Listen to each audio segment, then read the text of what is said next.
President Trump addressing the nation for the first time in person tonight. And as the ballot count continues, the president again claimed that he's already won. WGN's Shannon Halligan is here with more on the president's remarks. Shannon. Yeah, the president spoke at the White House tonight. It was the first time that we've seen the president publicly since his premature declaration of victory in the early hours of Wednesday morning. While ballots continue to be counted in several battleground states, President Trump renewed claims of voter fraud. If you count the legal votes, I easily win.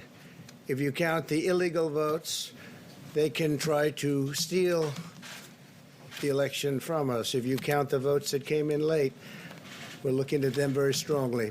Every state requires mail-in ballots to be postmarked on or before Election Day, but more than a dozen states allow ballots to arrive in the mail several days after.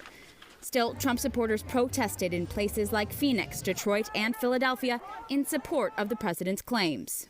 And I predicted that. I've been talking about mail-in voting for a long time. It's really destroyed our system. It's a corrupt system. However, when asked about the integrity of the election, officials in Pennsylvania shot down the president's claims. No matter how they voted, what's critical here is that we have very strong processes in place that make sure that voting integrity and security are constantly followed by every county in the state. Other Republican leaders are also negating the president's unfounded remarks.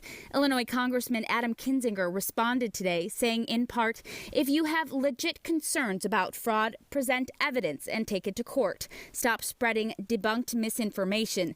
This is getting insane.